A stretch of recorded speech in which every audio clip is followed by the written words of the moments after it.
Romanos capítulo 6, a última passagem que nós estudamos, né? A comparação entre Cristo e Adão. Em Adão entrou a morte no mundo e por meio de Cristo a ressurreição, a esperança da vida eterna, né? E eu me lembro que o nosso irmão, ele ficou, que dirigiu o estudo passado, ele ficou comparando, né? Foi esse paralelo entre Cristo e Adão, e procurando dar vários exemplos. Então a gente vai entrar aqui no capítulo 6, livres do pecado pela graça.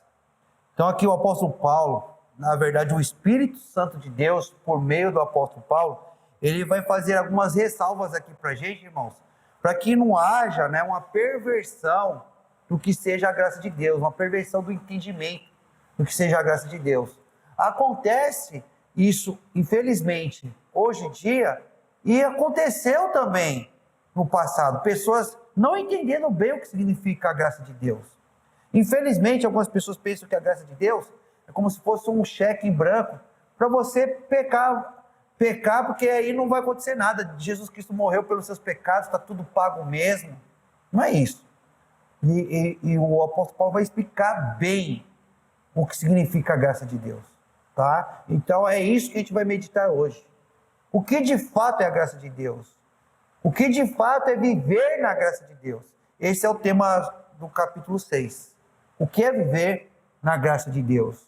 Capítulo extremamente importante, né, amados? Então, versículo 1, como o Estevão aqui leu: que diremos, pois? Permaneceremos no pecado para que seja a graça mais abundante? Porque de onde vem a perversão? Graça significa favor. Graça é favor, né, de Deus. Então, a perversão está nisso aqui, ó. Se o perdão de Deus nossos pecados é o favor dele, quanto mais pecado eu tiver, mais ele vai perdoar. E quanto mais ele perdoar, maior a graça. Está entendendo a perversão? Assim, quanto maior o favor que Deus nos der, mais a gente tem que ser grato a Ele.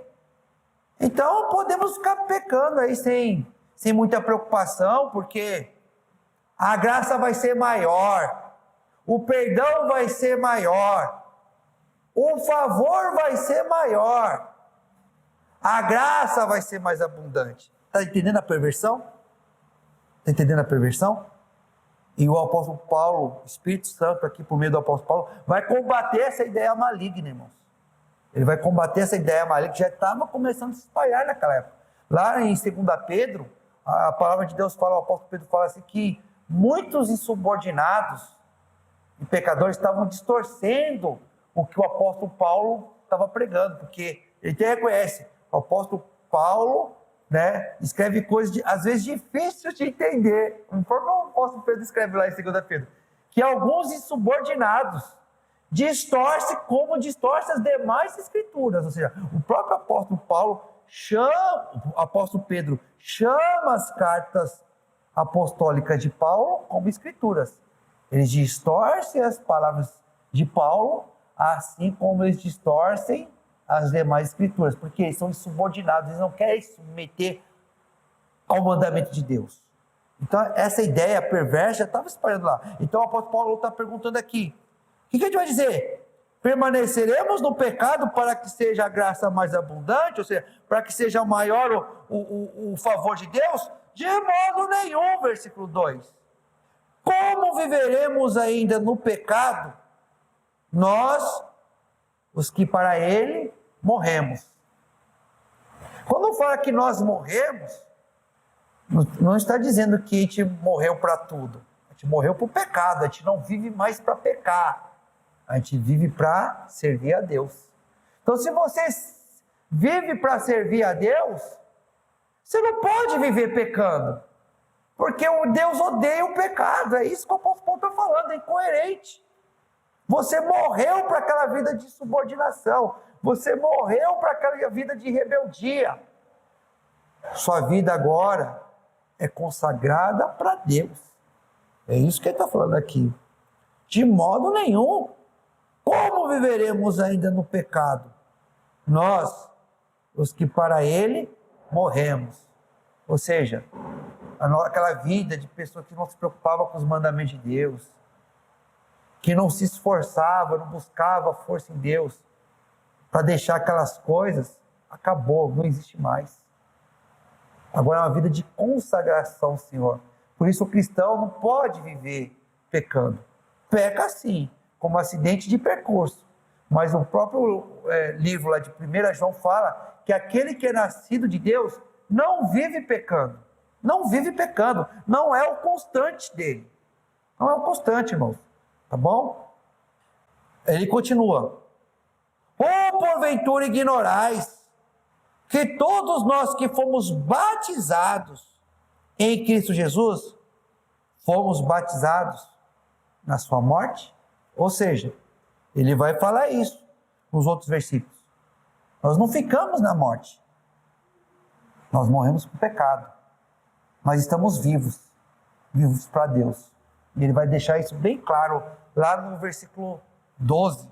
Né? Lá no versículo 11 e 12. Assim também vós considerai-vos mortos para o pecado, mas vivos para Deus. Não reine, portanto, o pecado em vosso corpo mortal, de maneira que obedeçais às suas paixões. A gente vai ver isso lá no versículo 11 e 12. Morremos é um pecado. Não significa que está morto. Zumbis andando por aí. A gente morreu para aquele tipo de vida, aquela vida lá de rebeldia a Deus não me pertence mais. E o batismo, por um lado, irmãos, representa novo nascimento. A gente vê isso lá em João, o Evangelho de João, capítulo 3. Importa renascer. Foi lá aquele cântico que fala que Nicodemos, né? Aquele cântico está falando de Nicodemos.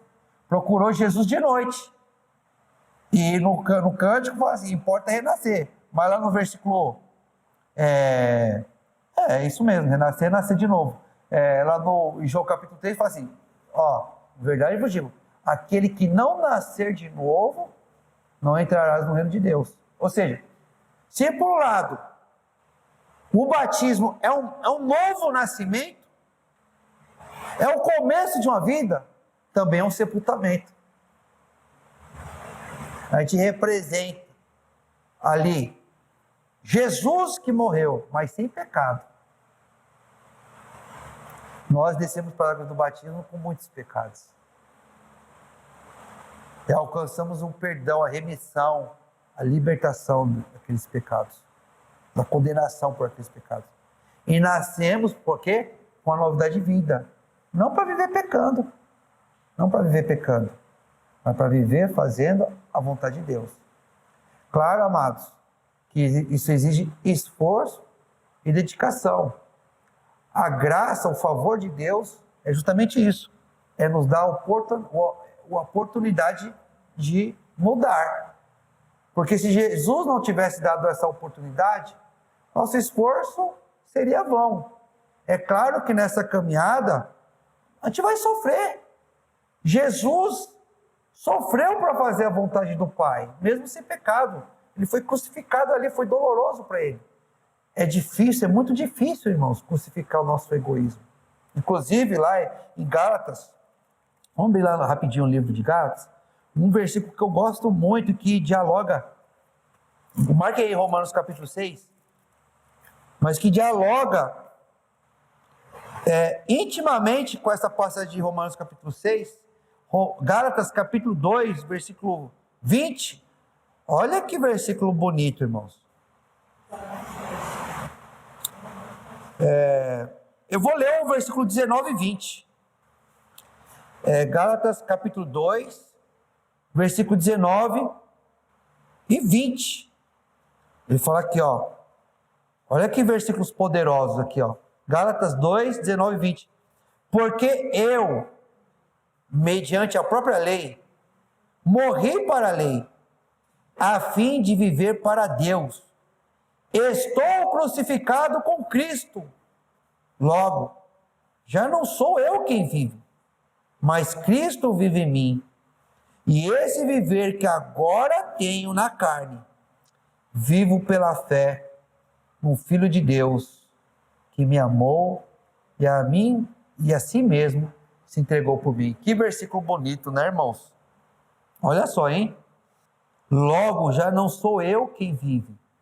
Eu matei, antes as minhas vontades eram o centro da minha vida. E por isso eu vivi uma vida de pecado. Isso me levou à ruína, à morte, ao afastamento de Deus. Aquele líder lá, que morreu agora, aquele que reinava antes na minha vida, o meu ego. Quem comanda a minha vida agora é Jesus. É Cristo que vive em mim. Ele que reina. Aquela vida morreu. Eu tenho uma nova vida agora. Logo, já não sou eu quem vive, mas Cristo vive em mim. E esse viver que agora tenho na carne, vivo pela fé de Deus. Vivo pela fé no Filho de Deus, que me amou e a si mesmo se entregou por mim. Que versículo lindo, irmãos. É o sentido da nossa vida. Não sou eu que vivo. Mas como assim? Eu estou vivendo. Eu não sou eu que vivo, você aquele ser humano que não tinha uma aliança com Jesus. Que não tinha uma aliança com Jesus. Não tinha comunhão com Jesus. Não tinha compromisso com Jesus. Aquele Ricardo morreu. Quem comanda meu ser agora tem que ser Jesus. E Jesus vivia pecando, irmãos? Jesus, ele fazia a vontade do Pai, mesmo que aquilo causasse sofrimento. Às vezes, uma pessoa que vai largar um vício, irmãos, vai sofrer por um período, vai ter abstinência, vai ter o sofrimento, ele vai ter que se negar aquele prazer que trazia uma satisfação dele momentânea, mas destruía a vida dele, à custa de muitos malefícios. Ele era um escravizado, um explorado, e essa passagem, Romanos capítulo 6, vai falar isso também. Aquele ser foi liberto pela morte, na fé, na crucificação de Cristo Jesus, e nasceu para a novidade de vida. Então tem esses dois sentidos que se dialogam, né, irmãos? O batismo é um nascimento, mas também é um sepultamento, tá? E aqui parece que vai focar mais nessa ideia do quê? Da morte e do sepultamento ali daquele velho homem. Versículo 4. Fomos, pois, sepultados com ele na morte pelo batismo, para que, como Cristo foi ressuscitado dentre os mortos, pela glória do Pai, assim também andemos nós em novidade de vida. Não dá para a gente viver a vida igual a gente vivia anteriormente, irmãos. Não dá. Antes, agradar a Jesus não era o centro da nossa vida. O centro da nossa vida agora é agradar a Jesus. Ah, irmão, mas eu pequei, não estou salvo. Você tem rota agora. Quando você erra lá no GPS, o que faz quando você sai da rota? Recalcula e volta para a rota. Antes você estava morto. Sua rota era o inferno. Então você não pode desistir porque caiu. Mas também você não vai ficar nessa perversão que o Espírito Santo está combatendo. Posso ficar pecando porque assim o favor de Deus vai ser grande. Não, você morreu por pecados. Sua rota é fazer o que agrada a Deus. Volta para Jesus. Esse versículo 4 ele é muito importante quando a gente está conversando com nossos amigos, nossos queridos amigos, conhecidos católicos, até os presbiterianos, porque a gente sabe que na Igreja Católica batizam bebezinhos com aspersão, ou seja, com um pouquinho de água na cabeça. E essa prática, se eu não me engano, também ela existe entre os presbiterianos. E aqui a Bíblia fala que o batismo é um sepultamento. Ou seja, existe uma analogia, existe uma comparação entre o sepultamento físico e o sepultamento simbólico, que no caso aqui é o batismo. Você já viu sepultar algum morto com um punhado de terra na cabeça? Não, o sepultamento é o que? É encoberto. E a própria palavra batismo, na origem, significa mergulho. Então, o batismo, como é um sepultamento, ele tem que ser por imersão. Tem que afundar ali. Naquele ato de fé, a gente deixa aquele sentido de vida, e a gente tem um novo sentido, tá? Versículo 5, porque se fomos unidos com ele na semelhança da sua morte, certamente o seremos também na semelhança da sua ressurreição. Jesus, o Criador, quando se tornou um ser humano, mesmo sem pecado, ele se tornou um mortal e foi morto injustamente, mas ele morreu ali fiel a quem? A Deus. Ele morreu obedecendo a Deus, por mais que a situação ali fosse difícil. E a esperança que nós temos é essa: se nós morrermos fiéis a Deus, também como Jesus nós vamos ressuscitar para a eternidade. A esperança da vida eterna, irmãos. Por isso o nosso esforço não é vão. Nosso esforço não é vão. Então, morrer na semelhança de Jesus é isso. É terminar nossos dias aqui, obedecendo a Deus. Porque nossa história não termina aqui. Nós vamos viver eternamente com Jesus. Tá bom? O batismo, ele é como se fosse, né, a carta de plano. Morri obedecendo a Deus, enterrei meus pecados ali, essa vida carnal que passa, mas eu nasci com uma vida eterna. Uma vida eterna. O nascimento carnal, irmãos, a gente não escolheu para nascer fisicamente. Nós não escolhemos nosso pai, nossa mãe. Nós não escolhemos nascer no Brasil, na Venezuela, ou na China. Mas nascer para a eternidade é uma escolha, uma obediência, é uma submissão a Deus. Né? Chega um momento que a pessoa se rende a Jesus por entender que Ele é maravilhoso, que Ele é soberano, que Ele é o Rei e o dono das nossas vidas. Continuando, versículo 6. Sabendo isto, que foi crucificado com Ele o nosso velho homem, para que o corpo do pecado seja destruído, e não sirvamos o pecado como escravos. Tá? Difícil de entender isso aqui, né, irmãos? Mas assim, eu vou pelo aquilo que está mais claro ali, a partir do versículo 3. Morreu aquela pessoa que não tinha aquela preocupação em agradar a Deus. É aquilo que a gente viu lá em Gálatas. Não é mais o meu ego que controla a minha vida. É Jesus. Aquela vida que era o meu ego que estava à frente, acabou. Às vezes o nosso ego passa na frente, mas veio o nosso Espírito Santo, veio o Espírito Santo, veio a palavra que fala, sai do volante, rapaz. Não é você que tem que guiar, não é você que tem que dar a palavra final, não. É isso que muitas vezes o mundo não entende, irmãos. A questão da diversidade, do respeito às opiniões. Jesus deu livre-arbítrio, isso é Deus que deu. Jesus poderia forçar, mas a Bíblia fala que eu bato na porta, e se alguém abrir, vai entrar, eu vou entrar. Porém, eu assumi um compromisso para Jesus, com Jesus, eu tenho uma aliança com ele, eu me rendi livremente a Jesus, eu não posso negar o fato que é Jesus que manda na minha vida. Então, eu respeito a opinião das pessoas, mas respeito mais a opinião de Jesus. A opinião de Jesus vai estar, se está acima da minha própria opinião, e o ser humano não gosta de abrir mão da sua opinião, quanto mais vai estar acima da opinião dos outros, do mundo, irmãos. Então, assim, quando eu deixo de atender algo que o mundo coloca, porque entra em choque com o que Jesus ordena, não é questão de opinião do Ricardo, é questão da opinião de Jesus. Não é nem opinião, porque opinião às vezes a gente erra, a gente acerta, né? É questão da decisão de Jesus. Morreu!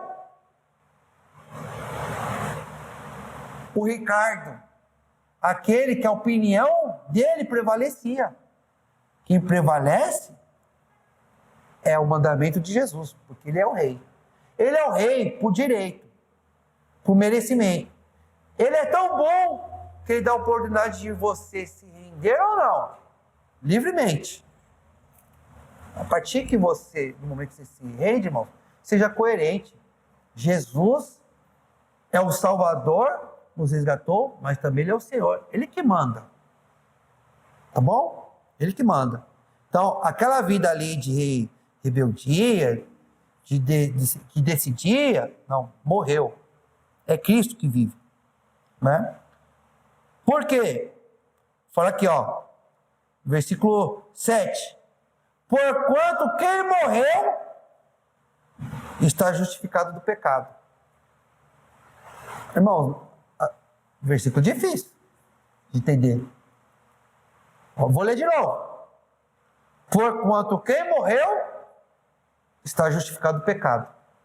Difícil de entender. Se você não lê o contexto. Tirar disso aqui, você sabe aquele ditado que o mundo fala? Depois que morreu, todo mundo virou bonzinho, né? Depois que morreu, todo mundo vai para o céu, né? Depois que morreu, irmãos, não é isso que a Bíblia diz. Jesus deixou bem claro no Novo Testamento, o Espírito Santo deixou bem claro no Novo Testamento, que infelizmente muitos vão perder a alma. O Senhor Jesus Cristo falou que o caminho que conduz à vida eterna é apertado e difícil. Mas o caminho que conduz à perdição é grande, fácil. E muitos vão por ele. Então Jesus falou que muitos, infelizmente, vão se perder. Que em comparação com os que vão se perder, isso é muito triste. Poucos, vão ser poucos em comparação com os muitos que vão se perder. Quem falou isso não foi alguém que erra na opinião. É alguém que sabe de todas as coisas, é o Criador, é Jesus. Vai ter pouco lá no céu, não é porque falta lugar, é porque as pessoas não querem viver eternamente com Deus. As pessoas não querem ter Deus controlando as suas vidas. E o que Deus ordena é o melhor para a gente, porque Ele é o Criador. Ele sabe qual é o melhor para a sua criação. Porque Ele é o Criador. Ele é o Criador. Então, esse versículo aqui não está querendo dizer que simplesmente porque você vai morrer fisicamente, morreu fisicamente, pronto, já acertou, já pagou tudo, morreu. Não é isso que a Bíblia diz. O morreu aqui é o morreu do contexto, é o batismo. É o morrer para aquela vida de egocentrismo. E agora se torna uma vida de teocentrismo. Teo significa Deus. Deus é o centro. De Jesus é o centro. Então, quem morreu para a vida de pecado, vai viver. É esse tipo de morte. Porquanto quem morreu está justificado do pecado. Não é da morte física. Não é da morte física. Morreu para aquela vida de não se preocupar com os mandamentos de Deus. E pela graça do Senhor, não sou perfeito, falho, mas eu não posso dizer que eu vivo uma vida de pecado, irmãos. Porque quando eu falho, me entristeço, quero aprender, peço perdão para o Senhor e tento acertar. E eu sei que vocês também. E a gente está aqui buscando a palavra, a orientação de Deus, porque a gente quer acertar. E Jesus derramou o seu sangue para que a gente tenha a possibilidade de se arrepender, de treinar e fazer o que é certo. Uma criança não nasce e já sai andando. Ela cai algumas vezes, mas ela cai tentando o quê? Andar. A gente peca o quê? Tentando acertar. Porque tentar acertar, tentar agradar a Deus é o sentido da nossa vida. Não é questão de comprar o céu. Eu já fui salvo, você é salvo. Você está vivendo essa vida de tentar acertar porque você está vivo. Se você não tivesse esse objetivo de tentar agradar a Jesus, mesmo errando, tentando, você estaria morto. Morto no sentido de viver aquela vida, morto assim, vivendo para o pecado. Mas você morreu para esse tipo de vida. Você está morto para o pecado, mas eu vivo para Jesus. Isso é maravilhoso. E glória a Deus que eu já estou salvo, no sentido que eu estou em Jesus. Porque ai de mim se eu tivesse que comprar o céu com a minha justiça. Quantas vezes eu tentei fazer o que é certo e não consegui. Mas Jesus, com a sua palavra, filho, você não aprende a tocar um violino só lendo uma partitura. Vai ter que pegar o violino, errar algumas vezes, treinar. E se você repetir aquilo, você vai se tornar um virtuoso. Você vai saber tocar aquela música, vai decorar aquela música. É que nem quando estava aqui no ensaio de cânticos. Quantas vezes a gente não errou? Ah, não errei, não vou mais cantar. Aí que você não aprende mesmo. É porque você tem o objetivo de querer cantar aquilo para o Senhor, que aqueles erros fazem parte. E chegou a hora que quando você vai. Aí teve um cântico aí que a gente cantou bem. Esse aqui tem que sair da lista, né, dos ensaios, porque isso não, a gente não precisa mais ensaiar, isso a gente já faz automático. Já acerta rápido. E é isso que a gente quer, irmãos.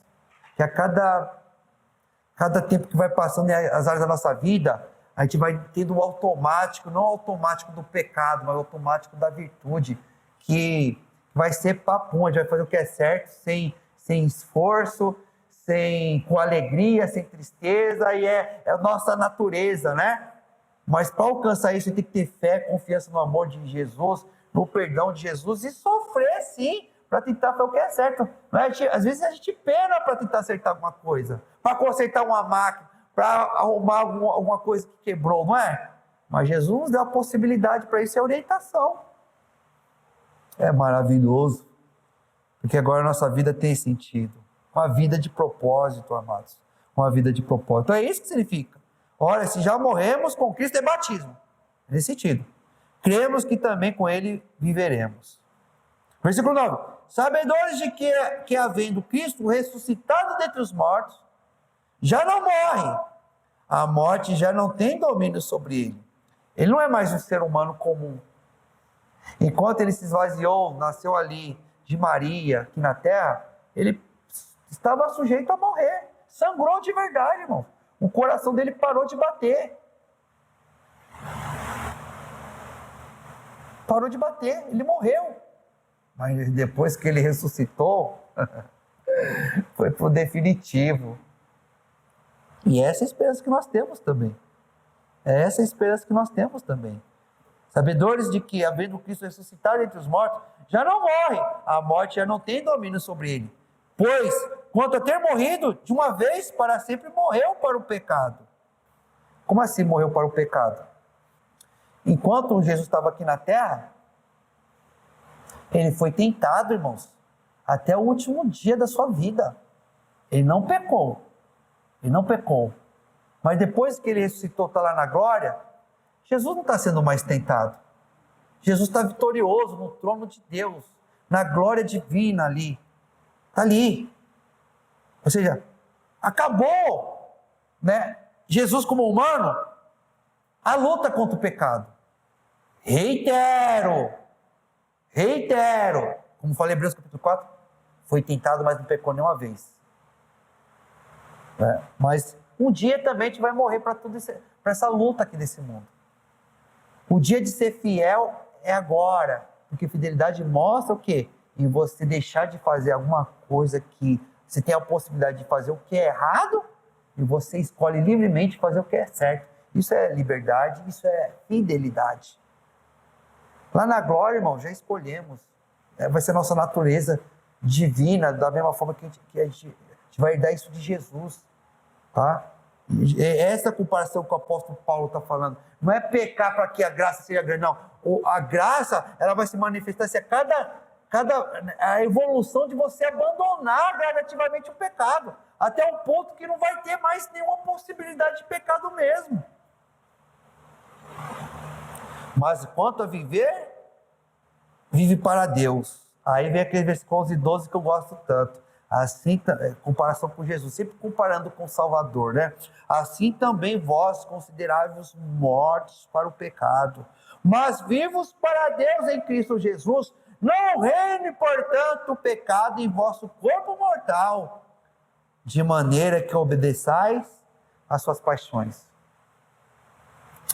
Eu estou obedecendo aqui a palavra de Deus, mas as minhas emoções, É uma luta. Irmãos, nossas emoções, elas foram descalibradas lá na queda, no Jardim do Éden. O ser humano era harmônico com Deus e com a natureza. Era harmônico com Deus e a natureza. Depois que o pecado entrou no mundo, desregulou. Essa regulagem agora no caminhar com Jesus. Então você tem que duvidar das suas emoções. Emoções são importantes. Você tem que ouvir as emoções, mas quem você tem que ouvir primeiro e quem tem que estar acima das suas emoções é a palavra de Jesus. As emoções você atende, você dá vazão a ela conforme a orientação de Jesus. Deus tem emoções. Jesus teve emoções. Mas as nossas emoções não são o centro da nossa vida. Faz o que seu coração diz. É o que as pessoas dizem, né? Faz o que seu coração diz. Só se no teu coração tiver Jesus, tá? Porque muita gente está infeliz aí, quebrando a cara, porque faz aquilo que pensa. Simplesmente que pensa, que sente. Você tem que, isso que eu estou sentindo, está de acordo com Deus? Se está, ó. Essa indignação é verdadeira? Está de acordo com... Beleza. Não. Aquieta-te, minha alma. Volta, calma, minha alma. Porque te perturbas, minha alma. A gente vê sempre o salmista falando com a alma dele. Ele não está sendo controlado pelas suas emoções. Ele controla as emoções por meio da palavra de Deus. Não é deixar de sentir. Se você deixar de sentir, você não é ser humano. Você se torna um robô. Não é isso que Deus quer. Você sente. Você sente. Mas quem domina a sua vida, quem reina na sua vida, tem que ser Jesus, irmãos. Tem que ser o Senhor. Faz parte da nossa adoração. Meu Deus, a minha vontade. Às vezes as pessoas se desanimam, irmãos. Acontece isso também. Porque às vezes não tem a vontade de fazer a vontade de Deus e faz. Mas assim, faz assim, e tem aquela frustração. Porque fala assim, eu não queria fazer isso. Então eu não sou um bom cristão. Eu não tenho o Espírito Santo. Eu não sou um servo de Deus. Irmão, você acha que o mundo vai abrir mão da sua vontade para fazer a vontade de Deus? Se você abriu mão da sua vontade, se frustrou para honrar Jesus, é porque você está vivo. É porque você entendeu que Jesus é o Senhor. E quando você vai abrindo mais mão da sua vontade e fazendo aquilo que agrada a Deus, mesmo se frustrando, aquilo vai se tornando mais fácil, você vai se acostumando. Daqui a pouco você vai tendo alegria. E na minha vida, irmãos, que eu faço, o que Deus pede com facilidade, com alegria, é fácil para mim. Mas tem momentos que eu não quero fazer. Eu não queria fazer. E às vezes não é nem questão de pecado, tá, irmãos? É questão de coisa que é melhor e que isso agradaria mais a Jesus. Às vezes não é questão nem de pecado. É questão, às vezes, nossa opinião, ela pede para você fazer alguma coisa que não necessariamente é pecado. Mas chega uma coisa que você sabe que Jesus faria o que é melhor. Se você tomar tal decisão, você agradaria mais a Jesus. Aí você fala, se agrada mais a Jesus, eu vou abrir mão da minha vontade, mesmo não querendo, e vou. Aí você vai, depois você sente aquela paz, porque você não está escravo nem mais do seu sentimento. Você não está mais escravo simplesmente das suas comodidades. Ou seja, você tem uma certa liberdade. Você escolheu honrar. Então não se desanime, irmãos. Quando você está fazendo, às vezes, a vontade de Deus, às vezes se arrastando, às vezes frustrado. Em algumas áreas da sua vida vai ser assim mesmo. Por quê? Porque quem reina é Cristo. E o rei não manda? E às vezes o que o rei manda, às vezes não é difícil. Mas o rei humano manda, é difícil, mas prejudica os seus servos muitas vezes. E o rei humano erra. O nosso rei nunca erra. É essa a alegria que nós temos. Nunca erra. Nunca erra. Versículo 13. Porque Cristo reina na nossa vida, nem ofereçais cada um os membros do seu corpo ao pecado, como instrumentos de iniquidade, mas oferecei-vos a Deus como ressurretos dentre os mortos, e os vossos membros a Deus, como instrumentos de justiça. Olha só que interessante, né, irmãos? Versículo 13. Nem ofereçais cada um os membros do seu corpo ao pecado.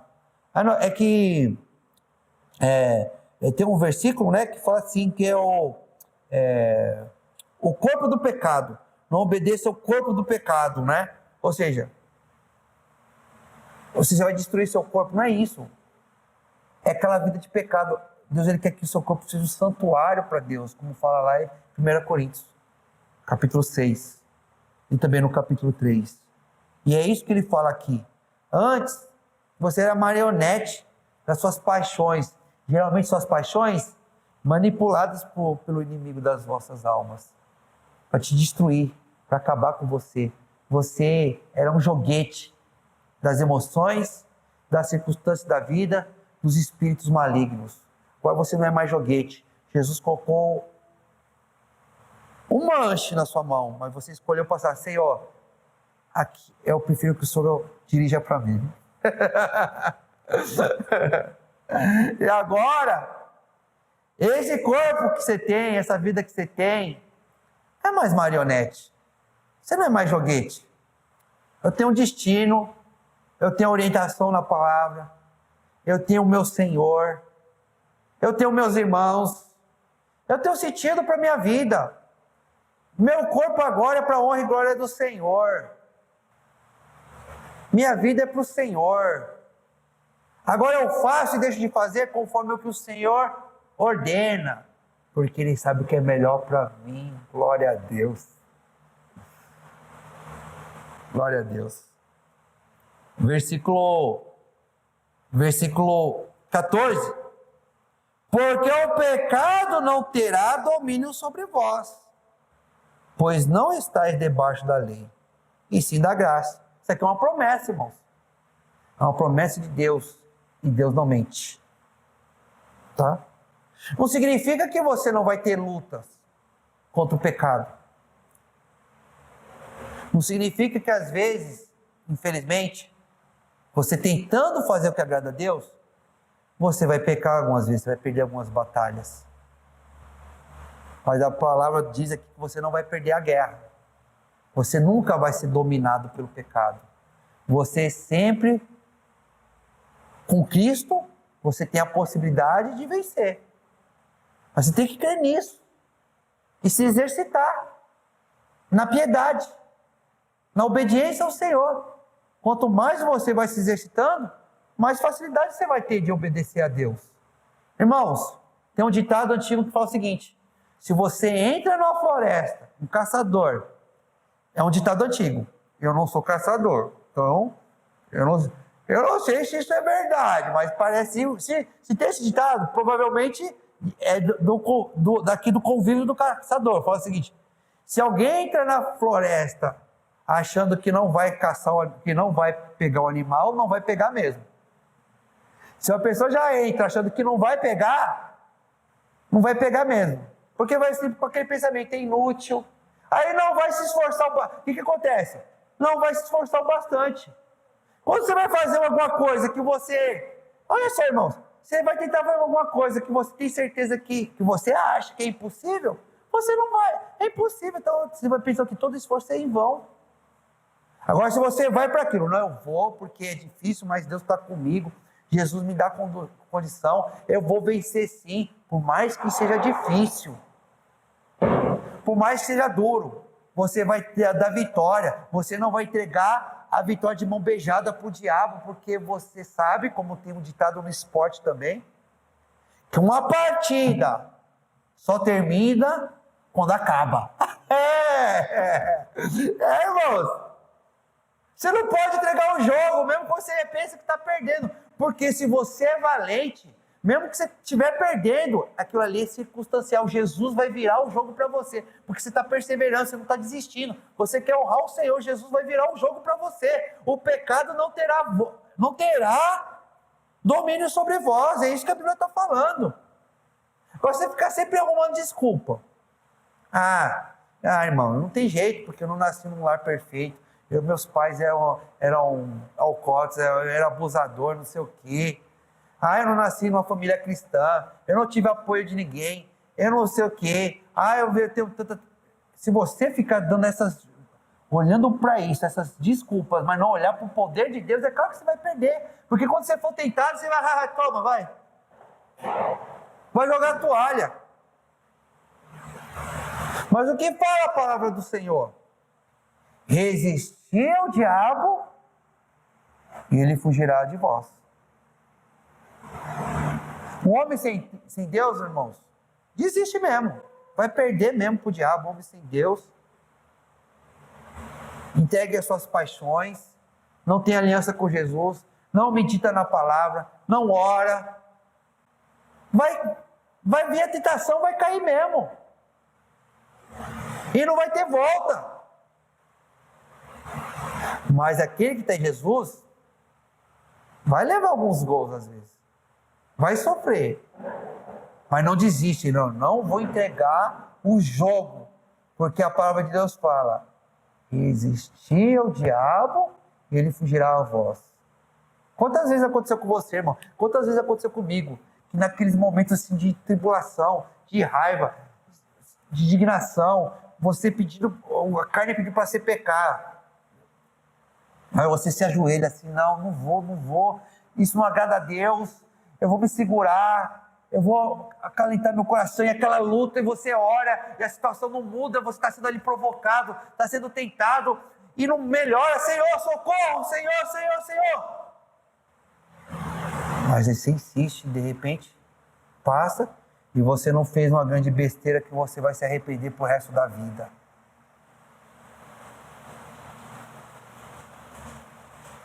Porque para você construir uma vida, irmãos, abençoada, às vezes leva anos. Você pode ter uma vida em alguns minutos.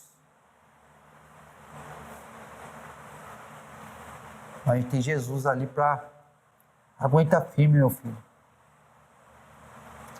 Não é assim mesmo, tal. Não.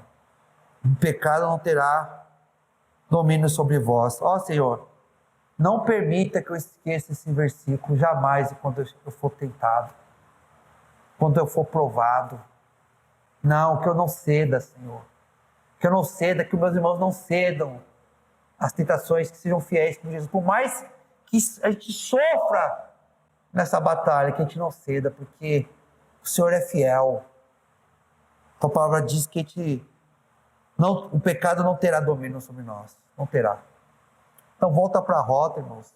Continue se exercitando na fé. Tá bom?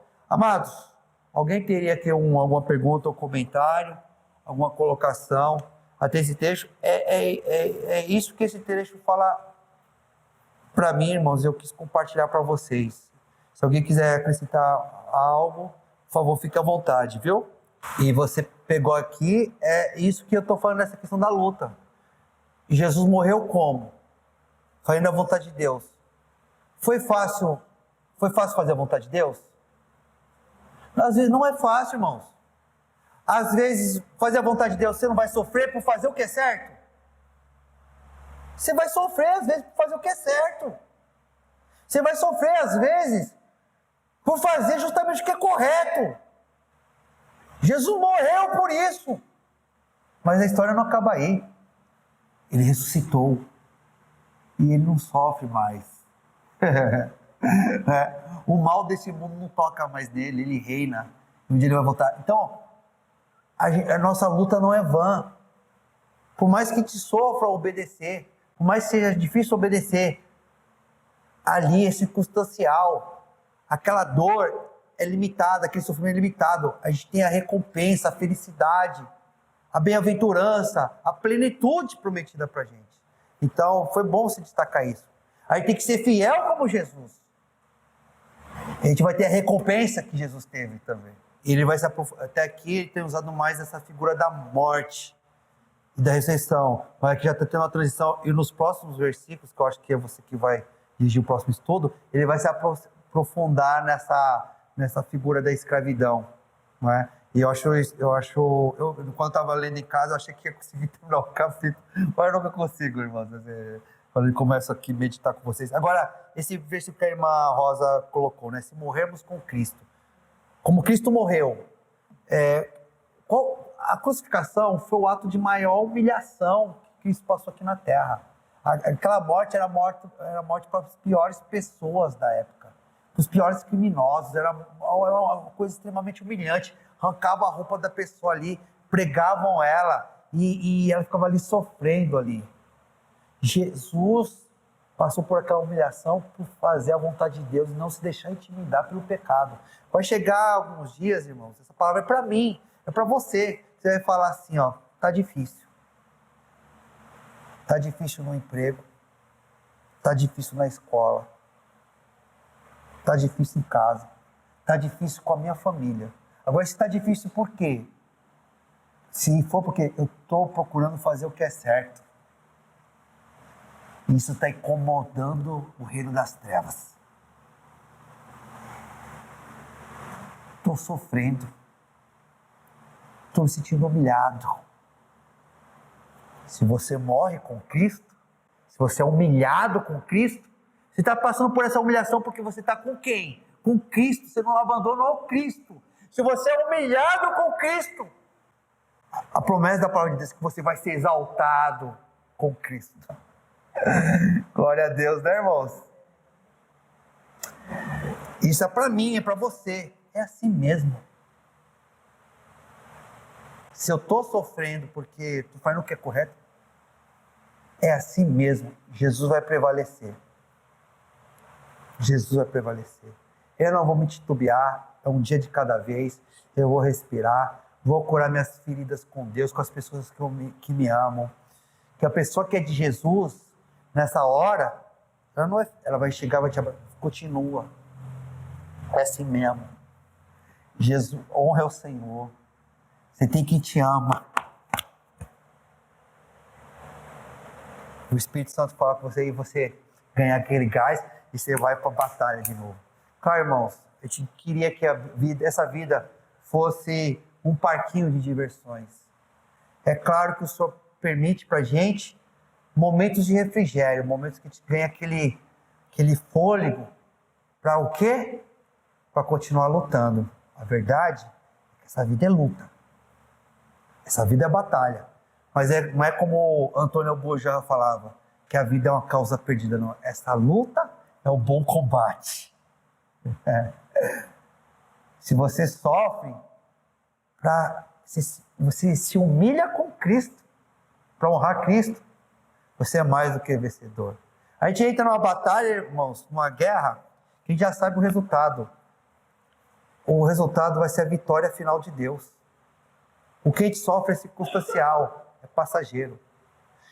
A gente já entrou na partida sabendo que no final a gente vai vencer. Tem gente que não gosta, né, de marmelada, né? Marmelada, né? Ou seja, o jogo está decidido já. 7 na Alemanha, lá, 7-1 contra o Brasil. Já foi acertado. Já tem algumas pessoas que falam, né? Já foi acertado lá, né? Já foi comprado o jogo, né? Não é questão de ser comprado, não. Deus é soberano. Já está decidido. A vitória é final. É de Deus. Mas Deus ele vai permitir que nós o que mostremos o quê? Durante esse espaço, mostremos nossa fidelidade para Ele. E alguns vão escolher perder. Porque não vão querer aceitar a humilhação em Cristo. Mas a gente já entra, irmãos, com a vitória garantida. Basta a gente não se desligar. Obrigado pela atenção, pela paciência e pelos comentários.